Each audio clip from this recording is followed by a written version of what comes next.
Hello out there, all you folks in Utopia. Here's lesson 5 of Yiddish for Beginners. Now, I quoted a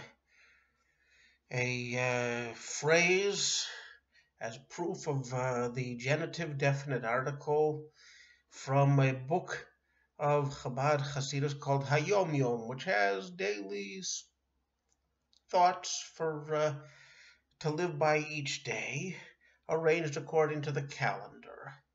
So here is the actual words in the Hayom Yom for the 25th of Tishrei, which is where I got it from. That the Mittler Rebbe had. That's the second Lubavitch Chabad Rebbe, who's buried in the town of Lubavitch in White Russia, had a group of young men who were singing and known by the name of the Mittlin Rebbe's Kapelle, the Middle Rebbe's Kapelle group. So there you have it. I just wanted it to be exactly right. I had before the Mittler Rebbens, and it turns out that was not correct. I am in the process of adding subtitles in Hebrew to the previous 4 lessons, and it's quite a job. I've done 5 minutes of lesson 4. Tonight is taken up by doing today's lesson, so I won't be able to do any of it. It's already very late at night. But,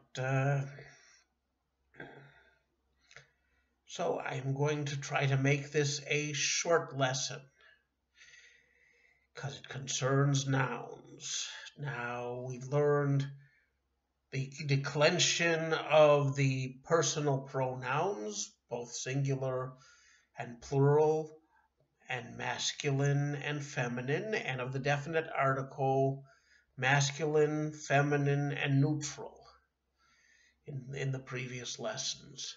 Now we're going to go to the actual verbs themselves. And there is really not an awful lot of declension of those verbs, because they mostly don't get changed. How do you know if it's dative or genitive or nominative or accusative? By looking at the definite article and also looking at the word order, which is very similar to English word order. So it's not so important with the actual nouns. But one thing is important, and that's gender and number. There you have masculine, feminine, and neutral. There is a dialect I've heard that doesn't have neutral, but I've never actually met anybody who speaks it. These days, the dialects of Yiddish are different than they were back in the old country. In the old country, somebody who grew up in the town of Satmar would speak with a Satmar accent, because that was the only accent around. They would know someone was not from around from that town by the way that he spoke, and likewise somebody from Galicia or Vilna or the Ukraine. They each had their own dialect, because that was how people spoke there, and that's how dialects are developed. Nowadays, however, you have Jews from all over the world, and those that speak Yiddish are usually in an enclave of Yiddish speakers, and the different dialects are more a sign of identification. That is, a Satmar Chassid would speak with a Satmar dialect. Instead of saying, wo gehst du? Where are you going? He would say, wie geiste, for example. and likewise a Galicianer, a Litvak, a Ukrainian. They each had have their dialects, and they belong to one of several Hasidic sects, or no Hasidic sect, and are opposed to Hasidus, and that's how they show who they are. It's like, yeah, I speak with a Litvish accent. That means I don't like Hasidus, so there.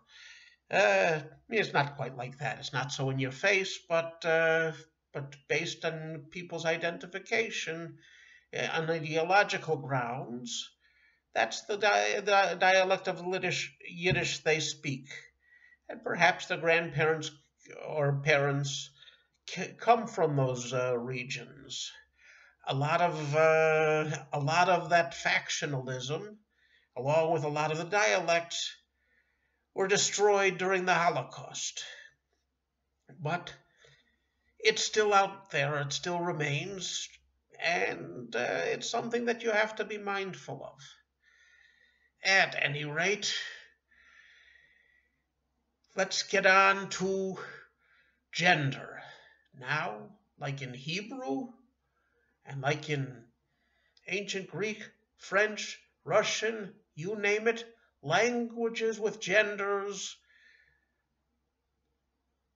most often have genders, different genders among nouns, simply because they feel like calling a buch a neutral and an auto masculine, and same thing with hold on. Never mind, I'm sorry. And same thing with feminine and neutral. There are masculine nouns that are masculine because it simply makes sense. Like a man would be masculine, a tate, a father.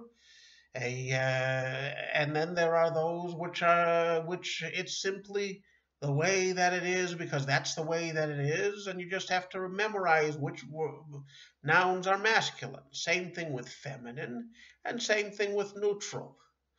So now it becomes important to build up vocabulary.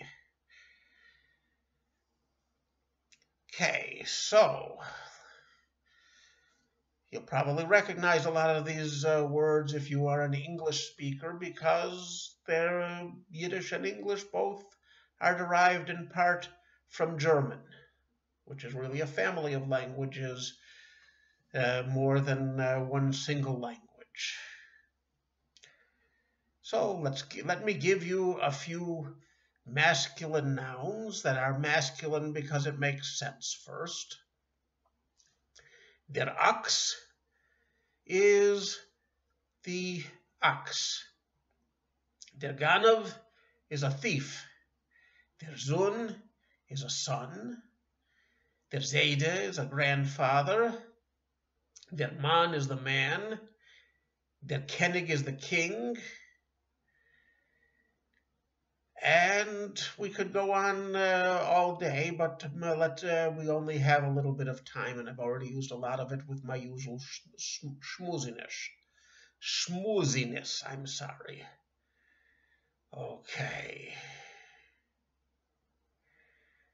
So, here's some that it simply is the way it is. These are masculine, and get used to it. Der Arbel is the sleeve. The Bronfen whiskey, der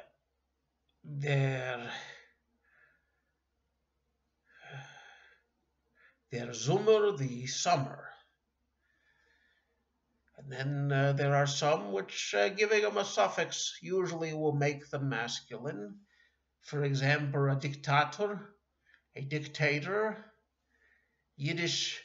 Yiddishist, a Jewish, an advocate for the Yiddish language, a nudnik, an annoying person, like a nerd.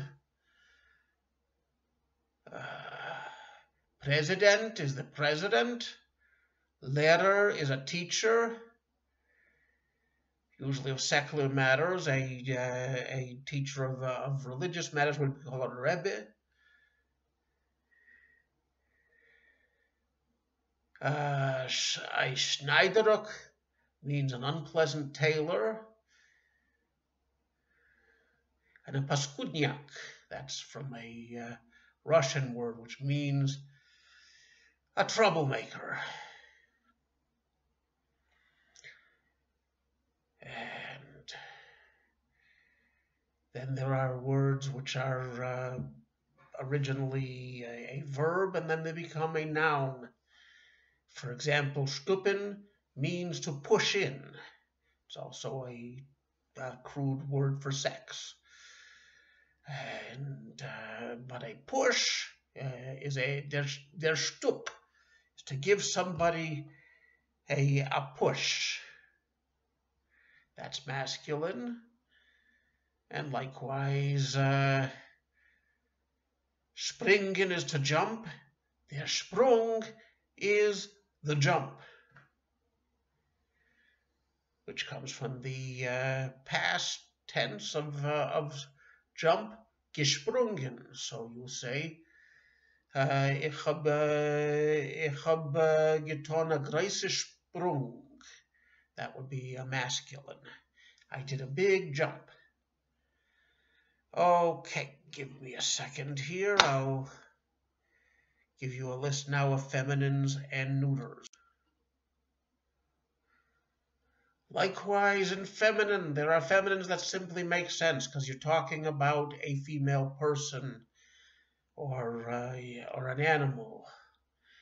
For example, a Tochter is a daughter, so of course it's feminine. The Babbe is a grandmother. The Frau, the woman. The Malka, the queen. There you use, instead of the German, the Königste, you use Malka, which is from Hebrew.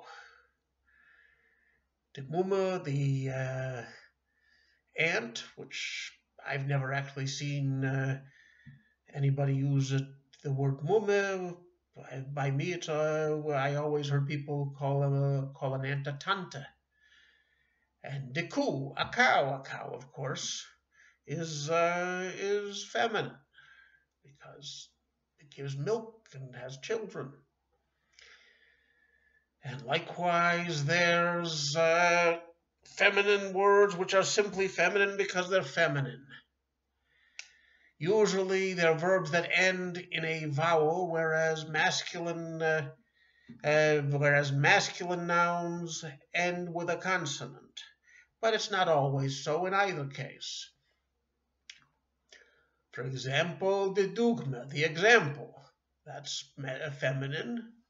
Dekala, and that's a bride, because it not only ends with a vowel sound, but it's from Hebrew, in which the same general principle applies, especially with an a ending in Hebrew. Die Stimmung is the mood, a mood. Bin ich in a schwere Stimmung. I'm in a bad mood, a hard mood. The Literatur is literature.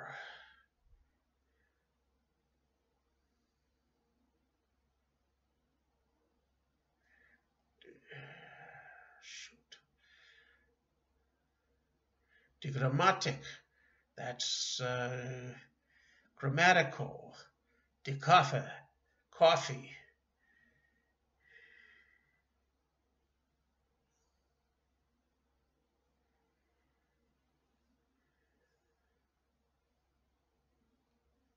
Die Konferenz, that's the conference.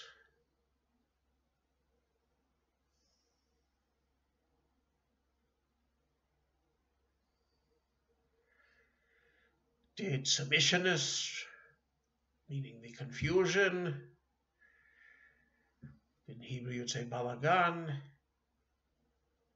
The bibliothek, the library. The bakery, the bakery, Geschenkeit, beauty,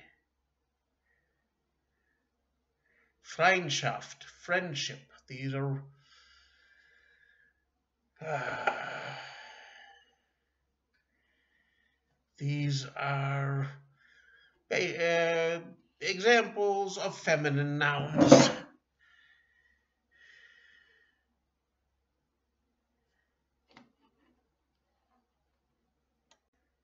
Then there are feminines, which are to denote a female practitioner of a normally masculine trade, such as a ganifste or Bäckerin. The Bäckerin is the female baker.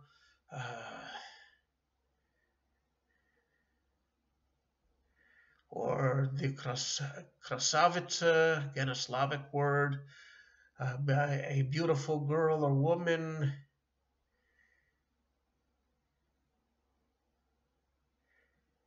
Or the Präsidentste, the female president, if Hillary had been elected. And that is all I can do tonight. Tomorrow I'll do neutral and get into plurals. I mean, not tomorrow, next week.